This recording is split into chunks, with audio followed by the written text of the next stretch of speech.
switch, and there is the long ball over the top, and there might be trouble here for Arsenal. There is trouble. What a strike that is for Rachel Furness.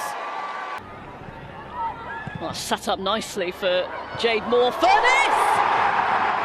Breakthrough for Reading!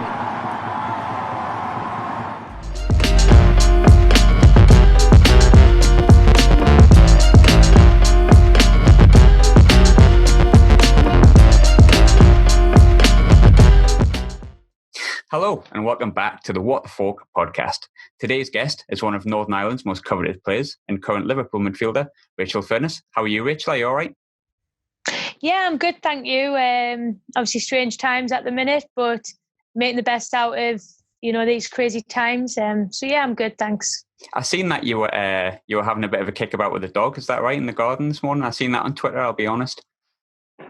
Yeah, I did. He's kind of my training partner at the minute. Obviously, with isolation and getting out exercising once a day, you have to motivate yourself. You have to get yourself out running, and I kind of tie that in with dog walks. And I think the first couple of weeks of isolation, he was chasing us around the field. But now I just think he looks at us and just, questions what I'm doing. Just, you're running again.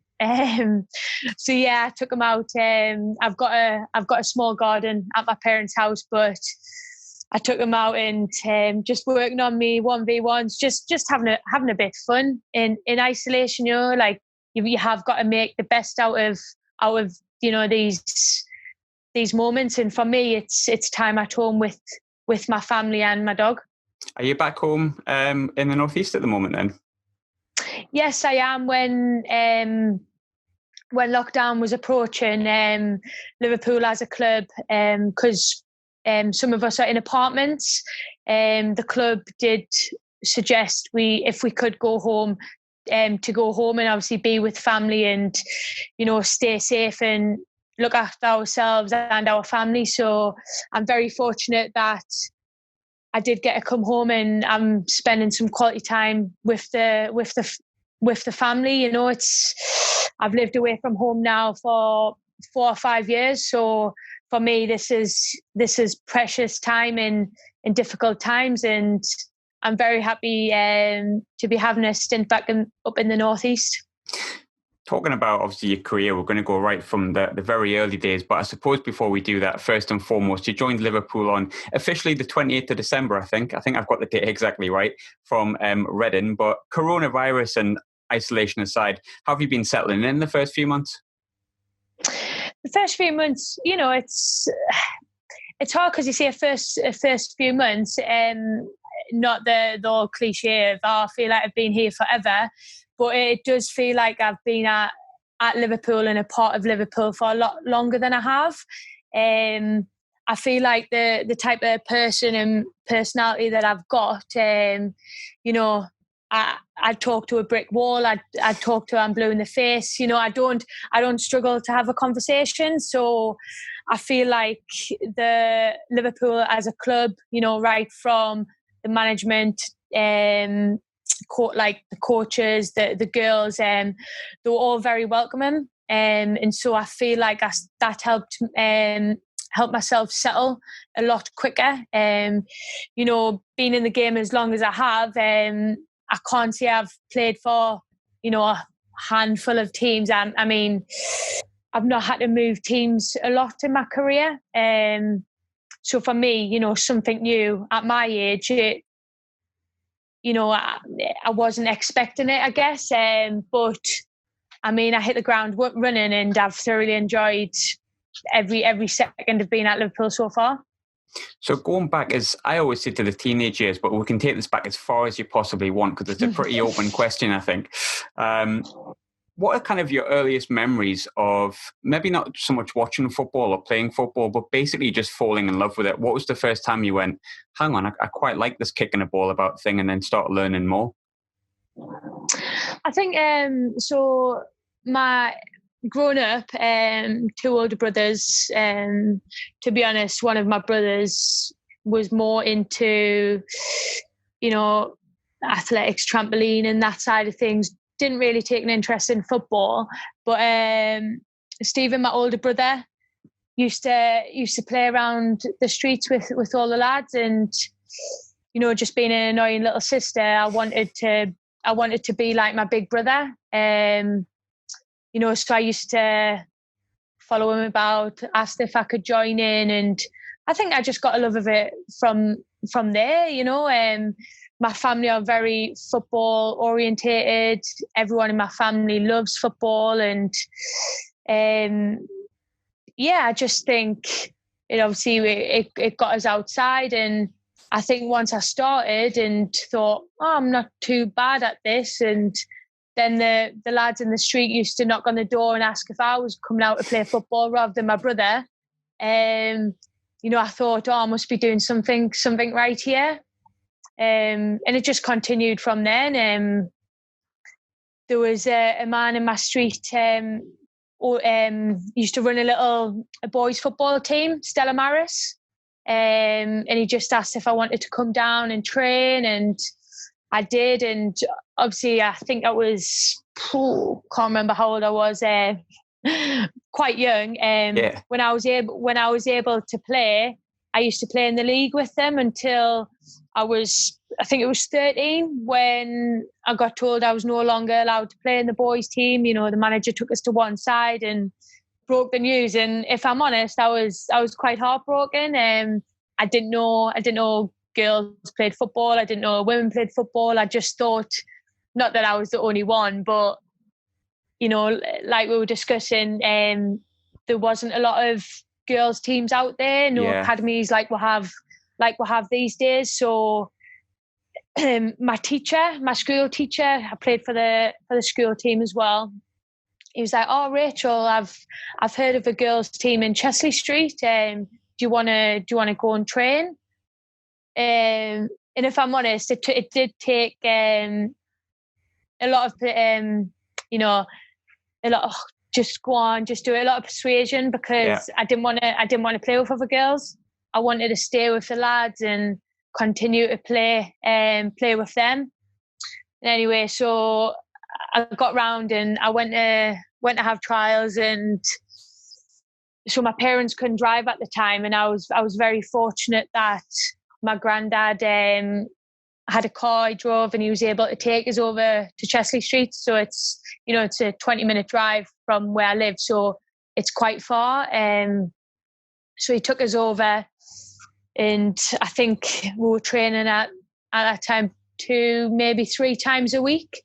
And my granddad used to take us there, watch us, bring us back, you know, like commit so much of his time to driving me. And that, I always say, without my kind of granddad putting in them hours for me, I wouldn't be where I am today.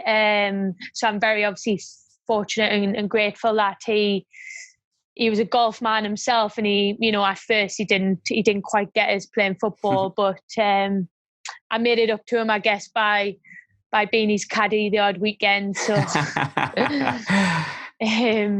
but from Chesley Street, I jumped into women's football quite early. I remember I played one season for the under 13, under 14s. Yeah. To which I'm going to brag, we won everything there was to win. Feel free. I'm all right with that. I think Carly Telford was at Chesley Street at the same time. Oh, right. Okay. Yeah. Yeah. So, I mean, she could vouch. That explains a lot. That we did win a lot as young kids. And then I think we jumped on the women's team, I think from the age of 15, 16 when you were allowed, and I kind of didn't look back from them in senior football. And that's how I got me first call up for Northern Ireland. So my coach at the time for Chesley Street, Pauline Godward, obviously my granddad was Northern Irish, and you know, my mum was born in Northern Ireland, but my dad is English. And I guess with us playing for Chesley Street, I wasn't linked to an academy to a club at that directly. time. Yeah. Yeah, and I remember Sunderland were just getting an academy that I had trials for and got in with Jill Scott at the time. And I got put in a position to where I had to choose Chesley Street or the Sunderland Academy. And at the time, I trialled, I got in, and at the time, because I think I was mid-season with Chesley Street, I was playing, in the women's team, I decided to stay with Chesley Street. So I didn't go down the academy route. Not to say that, these days the academies are fantastic. Not to say it was the right or wrong decision. That was just a decision I made at the time. So my coach, this could be a bit... My coach at the time was like, Rachel, because you are not playing in the academy, she wanted to get me trials for England, Northern Ireland. She said, because you're not linked to the academy, England won't come watch you play.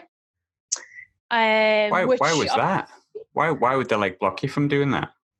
I've no idea. I'm a young kid, 15, 16, and I didn't want to, not that it was forcing into an academy, but I guess I had the strong opinion, it shouldn't matter who you play for. If you're good enough, you're good enough. Yeah. Absolutely. Yeah, and obviously, you see it more so now. I don't know, that obviously times do change, things develop. So I went for trials for Northern Ireland. My granddad had recently passed away, and my mum, being born in Northern Ireland herself, I felt like, why not? It's in my blood. I think the best honour is representing your country, and I'm proud to be British, and I'm proud to represent Northern Ireland. So I got through the trials, and we had it was a mini nations tournament. So it was Northern Ireland, Scotland, Wales, England, and we played in a under-17s tournament. So I played against England, I played against the home nations, and funnily enough, a couple of weeks later, my Chesley Street coach said that she'd received a letter from England to say that they would give us trials, having watched us play. And I guess it was a very, bold decision from myself at the time. I had the choice again, but for me, I'd already committed. Made the decision. Yeah. Yeah. Whether people would agree or disagree, it was a decision I made as a young kid, and I stuck to it, and it's the best decision I've ever made in my footballing career. I've been lucky enough. Yeah. Sorry, I didn't mean to interject. No, it's all right. When you look at I suppose when you look at people who have changed allegiances, the likes of, off the top of my head, Declan Rice is the first one that comes to my mind. There's a few people that have changed allegiances, played in their youth team and then changed. Ryan Giggs was one. Obviously, he played for England under 17s, I think, then went towards Wales. I think there's sometimes a little bit of a... I don't know if it's just me coming from a fan's perspective, but changing your allegiances when you've made that decision just doesn't quite sit right with me. Did you feel very much like you'd made that decision and there was nothing that was going to change your mind? You were sticking with that. That was your decision no matter what. Yeah. I guess it was in the early days of my Northern Ireland career, but looking back now, I've went through all the youths in Northern Ireland. I've represented every age group I could, and when it comes to the tournaments, I do support the England team. Yeah. I support Northern Ireland men. I support England men. I'm proud as I guess as a nation. I don't have any bitterness at all. I went to the university games. I represented Great Britain University in the university games. So, I'm very proud, and I do think things happen for a reason. I've got over 70 caps now for Northern Ireland, and I've had a lot of injuries in my not a bad scoring record at all. Not bad. and you know, you do think things happen for a reason. And would I have had as many caps for England? Would I have travelled the world as much as I have done? Would have I experienced and, you know, had the hurdles that I have playing for Northern Ireland?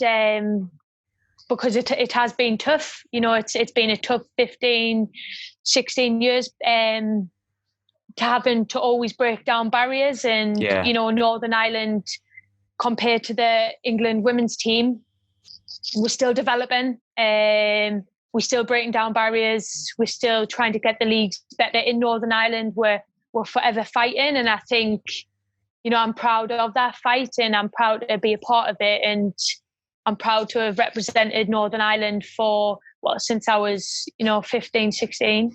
Absolutely. You're kind of someone that, when you look back and when Northern Ireland do have that level of where, you know, England are at and they do reach that peak, you can look back as someone who was part of that, sort of that journey, and someone that became part of it. You spoke before about supporting sort of England tournaments, Northern Ireland men in the tournaments and stuff like that, and being where you're from. Am I right in saying you were brought up in Durham? I'm brought up in Washington. Washington, right. Well, even better. Yeah, so it's kind of, it's a mixture, as you'll probably well know, of Newcastle, Sunderland. It kind of meets in the middle. So yeah, born and bred in Washington. So did you have a team growing up? Obviously, I know you played for Newcastle and Sunderland, but did you have a team that you were... Because I know some people grow up and they don't actually have a club. They just like football. I'm not like that, but some people very much are. But did you have like an allegiance towards a black and white or a red and white at the time?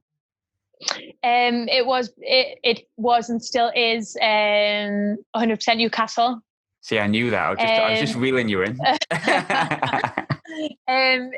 Obviously, I played for Sunderland for, I think it was 12 years. And I enjoyed every second at Sunderland. Was it difficult to start off with? 100%. Did my family agree with it? Absolutely not. You know, I used to wear black and white boots just to have a bit black and white honours when I wore the kit. Yeah. But at the end of the day, any professional, any sports person, I wanted to push myself and play at the highest level possible. And you know, so growing up, Sunderland, I mean, the history speaks for itself. Sunderland was the team everyone wanted to play for in the Northeast, and I was, you know, I'm very grateful and thankful that I was able to represent the club for as long as I did. When you mentioned before when you were Chesterley Street, and that sort of Jill was part of that sort of group of people at the time, and I think you're similar age. I think she's a couple of years above. I think is that correct? Yeah, I think so 1, 2, 1 or 2, something like that. Yeah. Is she at the club? Was she at the club when you were at Sunderland? Obviously, because you moved on from there to Sunderland originally. But did you have sort of the likes of Jill and stuff around the squad at the time? Because I know obviously there's this production reel of players that have came through, and many of them still either in the WSL or in the likes of Lucy Bronze, winning sort of all sorts of kind of individual accolades. But what was the squad like at the time when you were coming through? Because I think you went there when you were 16? Yes. Yeah. Jill Scott was there. Mel Ray, who's now obviously the coach, she was still playing. Steph Houghton, who at the time, she played right wing / up front, would you believe? There was a lot and coming through the ranks. The longer obviously I was at Sunderland, there was Demi Stokes. Yeah. You know, I think because I had a bad injury when I was 17, so I mean, it's not like it is these days to where you can, I guess, getting injured then and the physios, rehabilitation, all that wasn't as good or maybe as funded as it is these days. Yeah, absolutely. Completely get that. You know, I wouldn't say as good because I guess it was, but you know, it's the funding, isn't it, and what's kind of put into it by the club officially. And I think, rightly or wrongly, it maybe wasn't as funded 10, 12, 13 years ago as opposed to maybe it is now. I mean, it's made huge strides. We were sort of speaking off air, and that's probably one of them. That was one of the things I was going to ask. Because you did, was it your crochet you did when you were quite young? What, 17 or so? Do you know what? As bad as I did everything but my crochet. So I was going to say lucky, but you're not. No, because I mean, you do your crochet. I mean, as bad as it's a horrendous injury, and it's a year out of football, and then you can kind of rehab and you can come back stronger. I did my cartilage in my right knee, and I had what I guess was, I thought was going to be an operation to kind of fix it. And the surgeon at the time said, from this, we've shaved your cartilage and the rest's going to disintegrate to where it's going to be bone on bone in your knee. So we advise you not to play football again. And I mean, hearing that as a kid was tough. And I didn't have, I guess, the support around us to say, no, Rachel, if you build yourself back up, you make yourself stronger, then you can still play. You just have to maybe manage yourself in different ways. So that was, I'd say, one of the toughest times of my career. I kind of had time out and I didn't think I was coming back. Hence why, I left Sunderland. Thought I couldn't play football again. I think I had nearly 2 years out. Mm-hmm. And then, a switch went in my head, and I'll fully admit I was overweight. I was, maybe drinking, 18-year-old at this time, I was maybe drinking too much alcohol. Yeah. I didn't have a great diet. I didn't, I guess, seek maybe the support I needed, depression, like all them things that I guess as a young adult, you don't know how to kind of deal and cope with that. I was still trying to keep myself social with football, but to keep yourself social with football, I guess 10, 15 years ago, was going out having a drink. Yeah, of course. Yeah.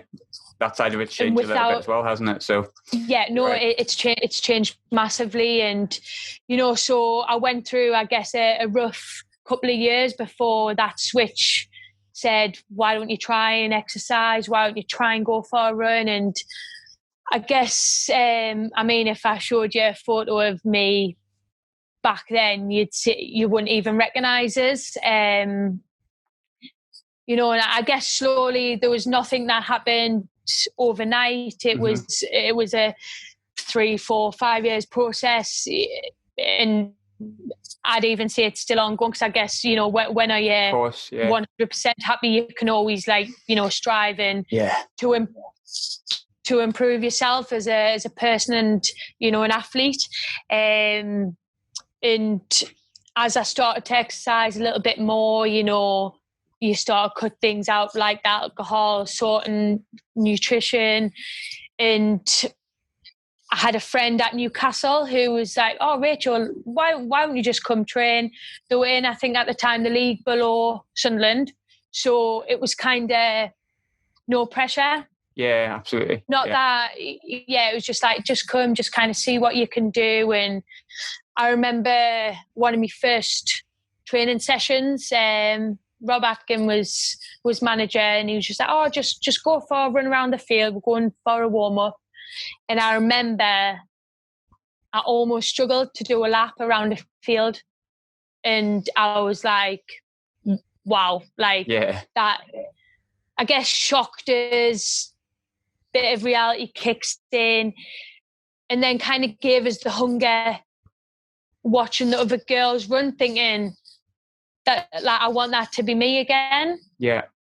And from then, slowly but surely, I got playing for Newcastle, and I enjoyed a stint at Newcastle, and I continued to push myself. And that's when Mick Mulham rang us back up and was like, Fernie, we want you back, we want you in playing. And I remember having the conversation. I was like, look, Mick, I'm enjoying my football at the time. I'm trying to get myself back and get the enjoyment before, not so much the pressure comes with it, but that season, Sunderland were doing really well, and that's a season they got to their FA Cup final against Arsenal. I think it was at Derby County. And so that was a season that Mick wanted us to join. And I was like, look, like, your midfield, you've got the likes of Jordan Nobbs, Kelly McDougall. Yeah. I'm not ready to challenge them yet. I feel like I can challenge them, but I'm not in a place to... Yeah. So that season, they got to their FA Cup final. I remember going supporting them because a lot of my friends, you know, seem to still to this day, you know, I'll support all my friends in football, and you know, I was gutted for them that day. And I remember joining the season after. I think Jordan Nobbs had just moved to Arsenal. Yeah. I mean, whether to say that opened the door a bit more, there was a space there to fill for myself. I mean, I was ready to compete that year. Mm-hmm. And Mick pushed us with that. And then, obviously, I mean, history for Sunderland, I mean, speaks for itself. We were very successful, and even with our setbacks, had a team that was a family-orientated team. It was a team that was so together that sometimes football, you know, the best football wouldn't get played, but the heart and the determination and that side of things would get us results. And like, I thrived off being a part of that team, and you know, that's some of my best memories. Do you know when you first got picked up, like the first time around? Obviously, I knew it was Mick the second time around. Was it Mick the first time around as well? So it was Alan and Mick. So I think at the time, Alan Snowden, I think Mick maybe worked just under Alan, or they worked together. And yeah, there was a few of the different people in and around.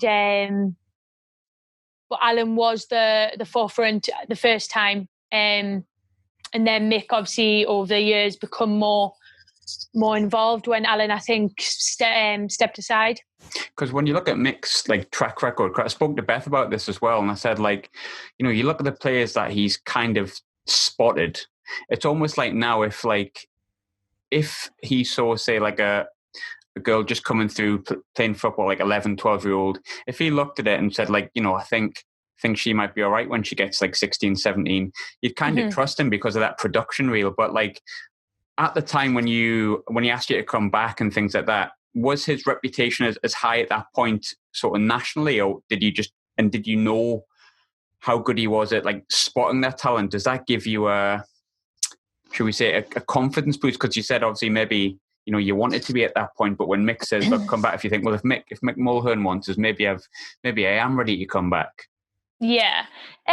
You know, without really realising or thinking at the time, it might have been, you know, Mick was very well respected in the Northeast, and he still is. At that time, a few of the girls were getting called up for England, so he did have a good reputation. And at the time, poor Mick Mulhern, like he wanted us to play at Sunderland.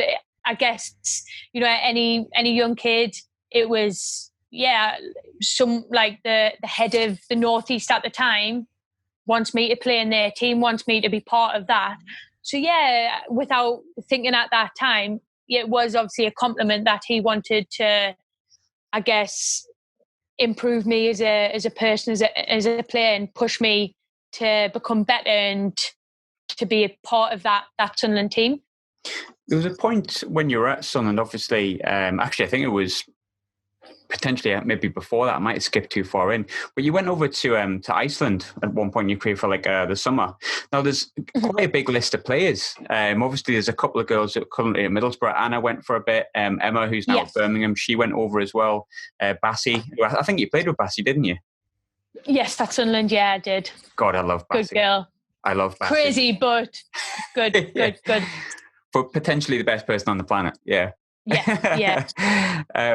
But what I suppose from the outside looking in, if you're relatively like fresh to watching women's football, and I hate referring to it as women's football, but there you go. Iceland seems to be like a hub where a lot of people go and kind of just go for the experience for a year. But what is it about like football in Iceland that makes a lot of players sort of go over there for the year or 2 years that it is and come back, let's be honest, a better player in almost every instance, I think? I think for myself at the time, I'd just graduated university, and my friend Sarah McFadden had went a couple of summers before, and she was just like, "Oh, Fernie, do you fancy coming and playing for the summer?" So at the time in England, there was no professional teams. Ah, right, okay.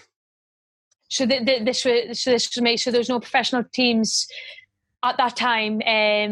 When I just graduated uni, and she was like, "Oh, like Fernie, we train every day. It's full time. We can get paid. We can work. You know, we can almost live the life of a professional footballer." Yeah, do what you're good at, basically, on a professional level. Yeah.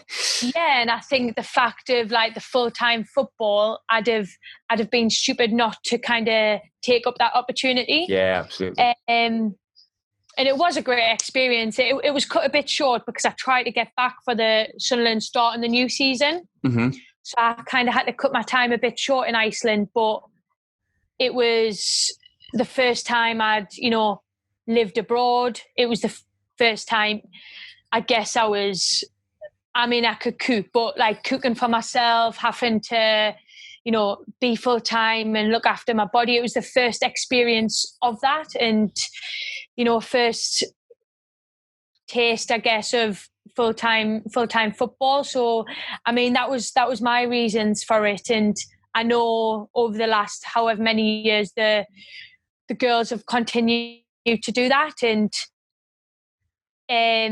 I know for me, when I went and played, the Icelandic team, the physical, they were miles ahead of what the English game was at that time. And so, for the girls that I've went over in the last few years, it might be the life experience. It might be to taste professional football, because opportunities are getting harder in the English game now. It's very difficult, and if you've got a professional contract, you're thankful every day. That's how I look at it. And if the girls have had opportunities to experience that, and it's taken them to Iceland, I did it. I loved it, and it is a great experience. You talked before about moving away. I'm probably skipping too far ahead, but whilst we're on the subject, I'll go forward and I'll go back a bit. Not a problem. But you moved, obviously, when you first left the Northeast, you went to, and we'll come back to that as well, but going to Reading, Spurs, as it was, that's so far south compared to where you played previously. But did that spell in Iceland kind of help you feel like you could make the move so far away from home, because you're like, you know what, I've done it. I've lived in a different country for a year. I'm going to be absolutely fine. Like at the end of the day, I don't have to worry about settling. I just need to worry about whether I've chose the right team or not. Yeah. It would have helped. At the time when I did leave Sunderland and all that happened, it wasn't, I wanted to play full-time football. I wanted to still hang on to, being a professional. I'm coming at the back end of my career. So, if you get the opportunity to still be full-time, then you're going to jump to it. And to be honest, I maybe think football. And I didn't actually think of where I'm going to live, how I'm going to cope money-wise, how am I going to, I guess away from my family, I knew I could be okay with that. And that would have been, my summer in Iceland. But it was everything around that kind of I didn't think about.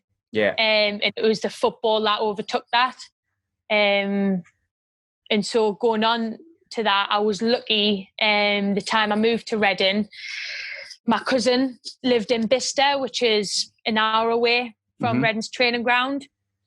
And I was lucky. I lived with him for the first 2-3 months of moving down to Reading, because I can honestly say if he wasn't there, I don't know how I would have, one, found a house, worked out all that. There was a lot to take in, to process, to manage. The contract at the time with Reading, it didn't have accommodation.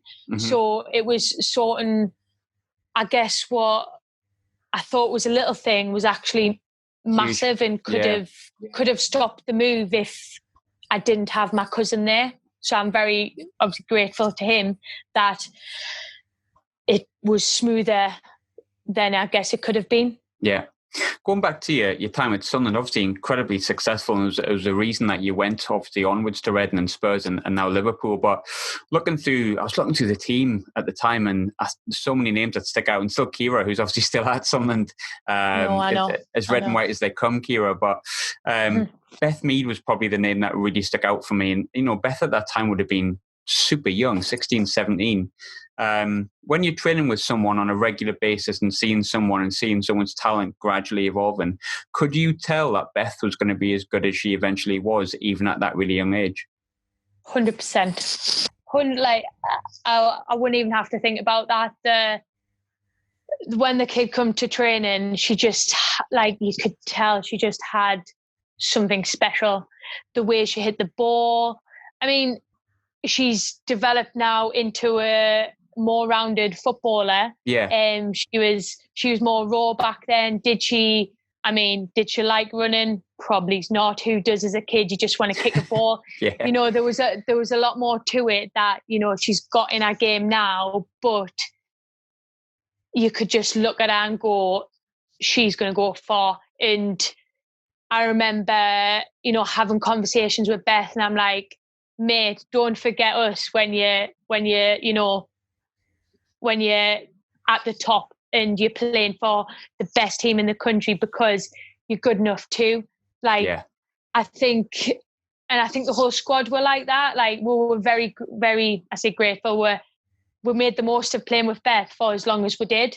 And you could only kind of pat her on the back and say all the best, mate, when she did eventually move on, because the kid's got great talent and you love to see it at one of the best teams in the country. And you love to, be like, yeah, I was there when she started.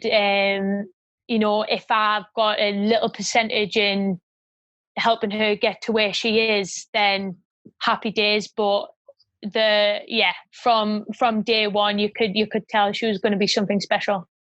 It was a really fantastic team as well. Like I say, Beth is the name that sticks out. It is always, at risk of sounding really cliche, it is always like a team effort. Your time that you did have at Sunderland, obviously there's loads of great moments that came with that. And I think, the reputation of that team that was there at the time speaks absolute volumes.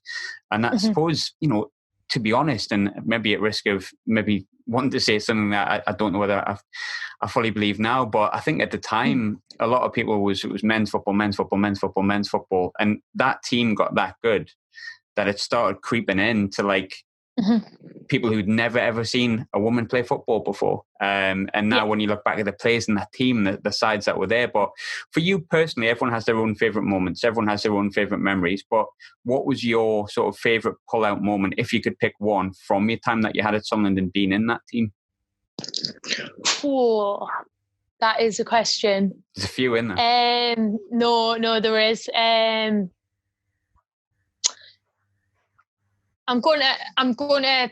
This is, I guess, a quite recent one. I had so many good times at Sunderland, and we got knocked down so many times, and we kept on proving ourselves over and over again. And I think the first season we didn't get accepted into the Super League at the time. Yeah. In the first season we did, and we win the WSL too, and we won it. And we kind of, I'm not going to say wiped the floor, but we maybe just showed ourselves again. Whether you have to prove yourself again, but I guess we won it, and because we believed we should be here. Our results, not money, our results and our team speaks for itself.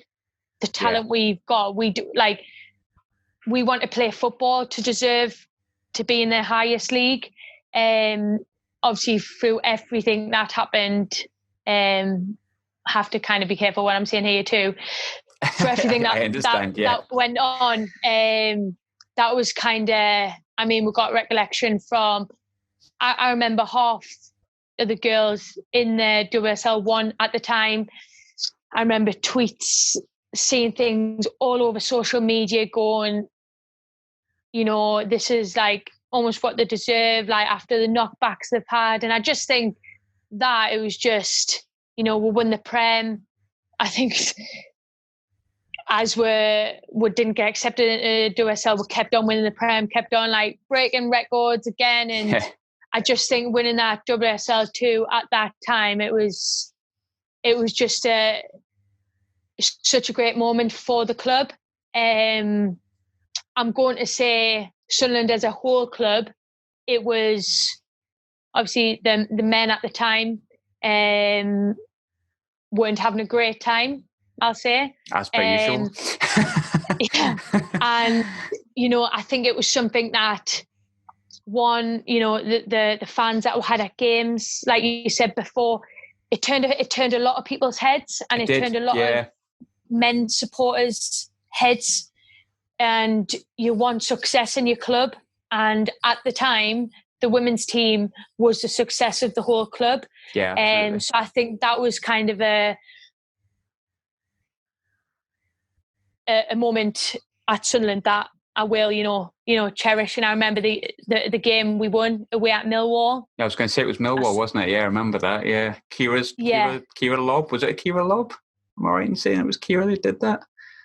Yes. I thought it was. Yes, yeah. Kira, Kelly McDougall scored, and I scored a header, and it was just, I mean, the togetherness of the whole team, the whole squad. It was just a fantastic season, and yeah, it was great memories. Honestly, I'm just replaying it now back in my head, and yeah, all the girls, like when we do get together, it's like I seen them yesterday. I think we'll always have that. It was a special team, a special family kind of vibe that we had going on, and yeah, it was good times. Almost like one of those times, like when you hang your boots up, that's going to be that sort of maybe team. And I'm sure you've played in other teams as well that have got very fond memories, but that's going to be one of the teams where you really look as maybe the first real successful kind of team bond and winning things, and that's going to be one of the moments you just look back on, isn't it? And you're just going to kind of cherish when the boots, hopefully in quite a few years yet, do finally get hung up though. Fingers crossed. Yeah, I'm very lucky that I was at Sunderland for the number of years that I was, and you know, I've got a good 10-15 year. I've got great memories to where I can look back and be very proud of the teams I was in, the management I was under, and the players that I was lucky enough to play with. With Sunderland, obviously, moving on from when you left, you went to Reading, as we've kind of touched on as well. Now, I remember, obviously, you scored against Sunderland not long afterwards. Now, you know what? Yeah. And this is my own personal perspective. I hate when players play against the former teams and don't celebrate, because for me, it would drive me crazy if it's the way around. So I'm just like, just celebrate. But saying that, obviously you're delighted when you score for your brand new club. I think you put Reading, I think it was 2-0 up at the time as it was. Mm-hmm. But does it feel different when it's against a club that you've got such an affinity for? Obviously you're happy, but does it feel a bit like, oh, that felt a bit different? Yeah. At the start of the game, I mean, I wanted to win. Yeah, I'm a footballer. I want to win. It doesn't matter who it's against. And I don't know. Like, I've had this conversation a few times with a few of the girls, and a few people's like, well, of course I'd celebrate against my old club. Of course I would. And I don't know, at the time, and the team that I was still playing against was a lot of my teammates that I'd played a number of years with. It was Losey in goal, wasn't it? Yeah. And I'm on a... No, I know. I keep on reminding her, like, she said I mishit it, but, you know, let's just say she gave us that one. Yeah. But for me, it was a lot bigger than just celebrating against my old club. If it was, I say, taking the players, the staff out of it, I'd have celebrated. But Sure. It was more out of respect for the girls that I was playing against and my friends that I grew up with. Like, that was, I was over the moon I'd scored. Mm-hmm. But it was just like, I guess, the respect and everything. I'm not to say whoever, celebrates against the old teams doesn't respect the team. But for me, it was just a moment that I didn't think about if I scored what I'd do. It just happened. So I just went with that. And, I guess... To be fair, I suppose the way you've explained it as well, you look at it, because when I'm thinking about it, I'm always thinking about it from a fan's perspective. You're thinking about like the club and what the club represents, and the people that are in there almost. Sometimes for fans, you can love people individually, but you do love the team as a whole. So you kind of think like, if you score for the team and so on and so forth. But I suppose and obviously I know you're really, really close with Lozzie and stuff like that as well. Mm-hmm.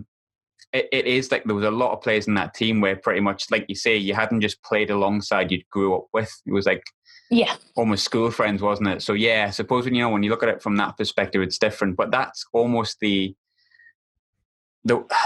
interesting part is the difference between a fan mindset sometimes and a player's mindset, because even though you're working for the same thing, you do sometimes have a different mindset on things, and it can go across the board as so much different things. And I think that's why people enjoy sort of these sort of stories, almost, because you get to see the unique player's perspective. And that's very much one that probably I haven't even thought of, that could have been your schoolmates that you're basically coming up with. But as it was with Reading, obviously beginning of the season you went on loan to Spurs, and it was officially a season-long loan, I think it was, but that was cut short, and obviously you moved on to Liverpool.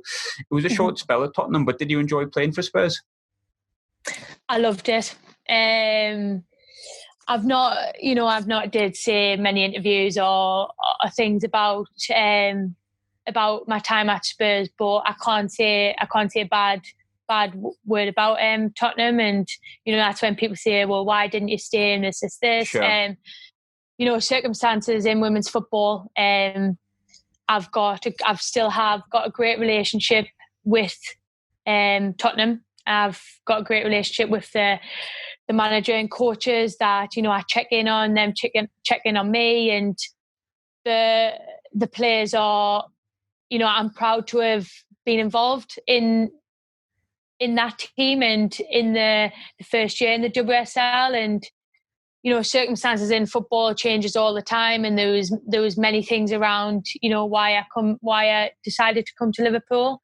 I'm a Northeast girl, there's a lot of things that were in with it, and it was, a new challenge for myself, and one that I'm thriving off. I'm just enjoying football, and all the whole of Tottenham support and back my decision. And yes, they're very sad that I left.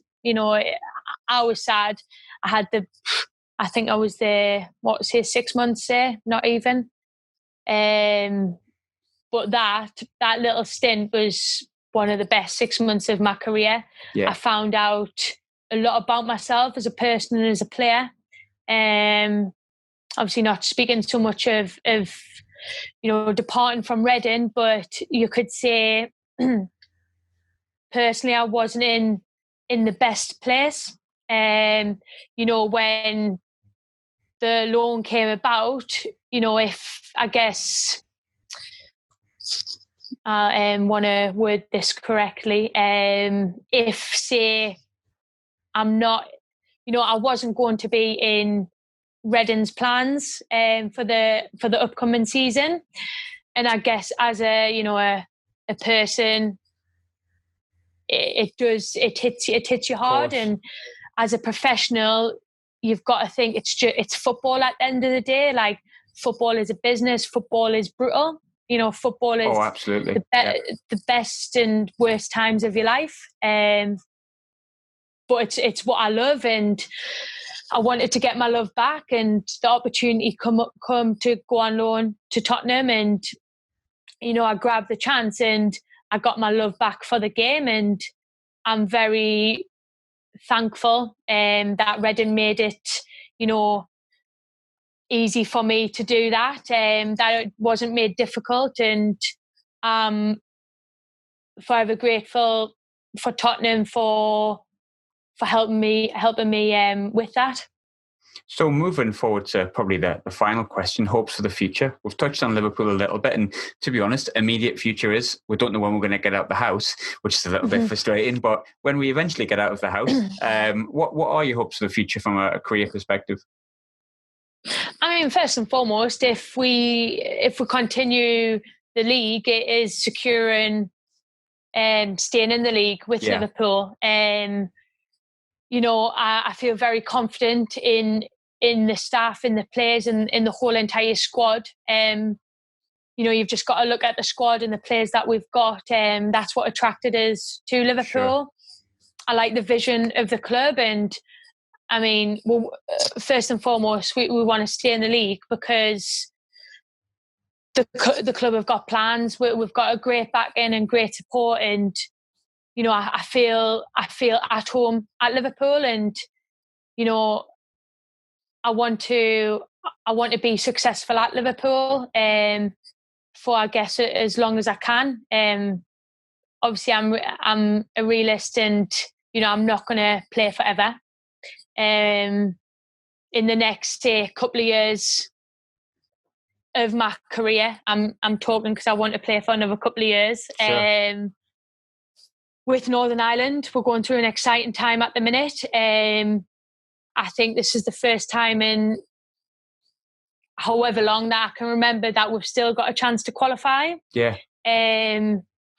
We've had, many knockbacks, and I'm saying we've got a chance to qualify because I believe we have. Does everyone else and do the other countries in the group think we have? Absolutely not. But for me, that's the fire in my belly to, want to, and we're in a good place now. We've got a great manager in charge who wants us to play football, and I think the belief in the whole country and in the whole squad and team is, we've got a real chance here, and our beliefs and everything and the way we want to play football, like, why not? Why can't we do it? Why can't, if you'd asked us, however many years ago, I would have said, hopefully in 5 to 10 years' time, Northern Ireland will start to catch up and bridge the gap. And I feel like in such a short space of time, we've went from, I guess, just trying to up the ranks to now I believe that we've got a chance to qualify. Yeah. And I'm very proud of, how far we've come as a country in the last year. It's been phenomenal, and that's thanks to the whole Irish Football Association that they are now investing a lot more in us. Yeah. And that's great that they are.